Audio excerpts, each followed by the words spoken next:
وأخيرا وصل السفير المغربي إلى مدريد، وصول قد يحد ربما من حجم اللغط الذي أفرزه تأخر التحاق محمد ولد سويلم بمنصبه في العاصمة الإسبانية التي لم ترى قط تعيين هذا القيادي السابق في جبهة بوليفاريو بعين الرضا. خلفية قد تعقد مهام الرجل الذي حط الرحال في بلد لم يكن المديح لجاره الجنوبي في السنة الأخيرة بعد فصول أحداث العيون والتوتر الذي ساد على أبواب مدينة مليليا المتنازع عليها. في هذا المشهد إذن سيتعين على السفير ولد سويلم فتح قنوات حوار مع الرأي العام الإسباني واستعادة ثقة القوى السياسية التي يقر بعضها بوجود مسافات بين البلدين تعقد التوصل إلى حلول نهائية في بعض الملفات وتغيير صورة المغرب التي تدهورت بشكل لافت في المخيلة الإسبانية.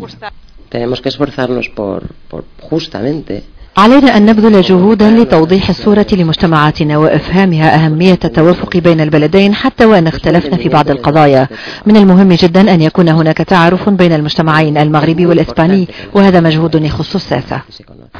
وإذا كانت الصحراء أولى أولويات الدبلوماسية المغربية في إسبانيا، ثمة من يرى أن ذلك لا يجب أن يكون على حساب ملفات أخرى تبقى وضعية المهاجرين المغاربة في مختلف الأقاليم الإسبانية أهمها.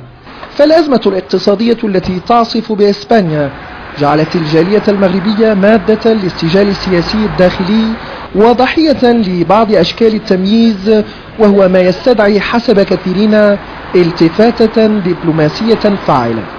قلما أثار تعيين الدبلوماسية المغربية لممثل لها في إسبانيا اهتماما إعلاميا واجتماعيا كذلك الذي أثاره تعيين محمد ولد سويلم على رأس السفارة المغربية في مدريد، اهتمام قد يعطي انطلاقة جديدة للعمل الدبلوماسي المغربي في إسبانيا، لكنه سيجعل أيضا السفارة المغربية تحت مجهر الرأي العام الإسباني بشكل لم تعهده في السابق. أيمن الزبير، الجزيرة، مدريد.